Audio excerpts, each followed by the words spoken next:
Hello बच्चों। पिछली कक्षा में हमने आपके हिंदी व्याकरण की शुरुआत की थी, जिसमें हमने पढ़े थे पाठ 1 भाषा। है कि नहीं बच्चों? तो बच्चों, आज हम फिर से देखेंगे भाषा किसे कहते हैं और उसके बाद जानेंगे कि भाषा के कितने रूप होते हैं।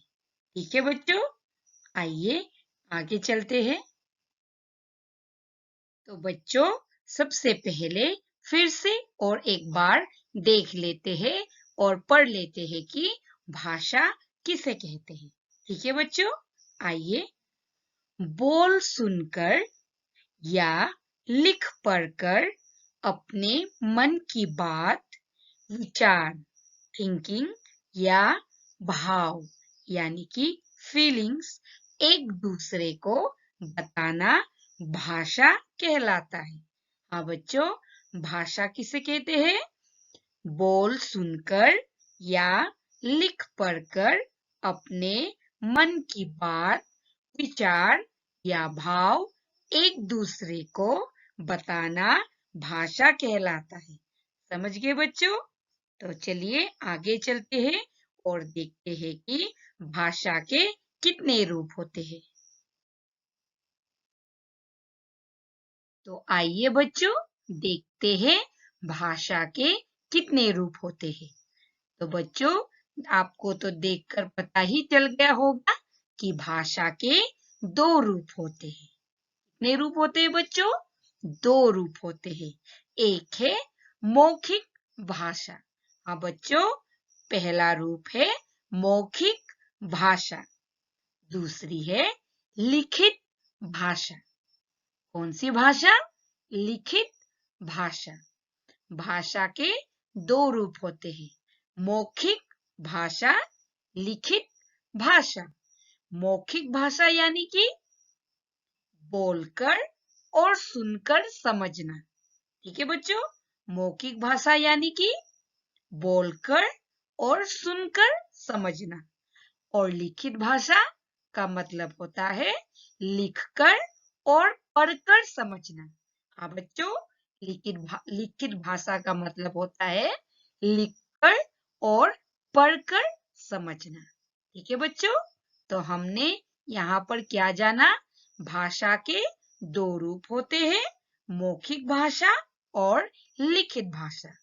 और आइए आगे चलते हैं और देखते हैं वहां पर मौखिक भाषा किसे कहते हैं और लिखित भाषा किसे कहते हैं। ठीक है बच्चों, आइए चलते हैं। तो बच्चों, देखिए यहाँ पर मौखिक भाषा। तो हम लोग यहाँ पर देखेंगे कि मौखिक भाषा किसे कहते हैं। ठीक है बच्चों, आइए चलते हैं। मौखिक भाषा में बोलकर और सुनकर मन की बात, विचार या भाव एक दूसरे को समझाए जाते हैं। हाँ बच्चों, मौखिक भाषा का मतलब होता है मौखिक भाषा में बोलकर और सुनकर मन की बात, विचार या भाव एक दूसरे को समझाए जाते हैं। ठीक है बच्चों, मैंने आपसे पहले भी कहा था मौखिक भाषा का मतलब होता है बोलकर और सुनकर समझना।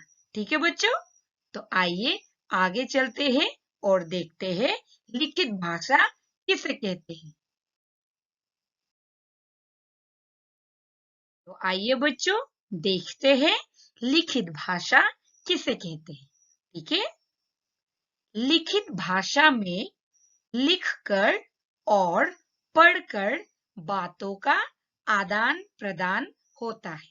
हाँ बच्चों, लिखित भाषा में लिखकर और पढ़कर बातों का आदान प्रदान होता है।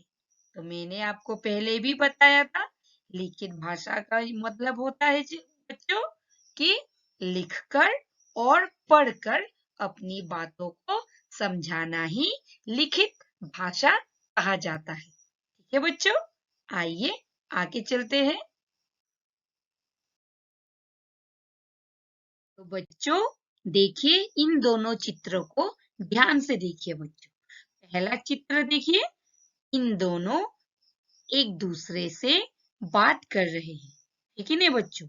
दोनों बात करके एक दूसरे के बातों को समझ भी रहे हैं, तो इसे कहते हैं मौखिक भाषा, यानी कि बोलकर अपनी बातों को समझाना। ठीक है बच्चों, बोलकर और सुनकर अपनी बातों को समझाना, उसे क्या कहते हैं बच्चों?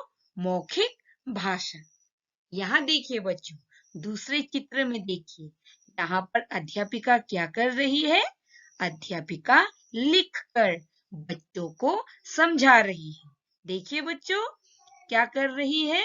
अध्यापिका लिखकर बच्चों को समझा रही है और बच्चे भी पढ़कर लिखकर उसे समझ रहे हैं, है कि नहीं बच्चों?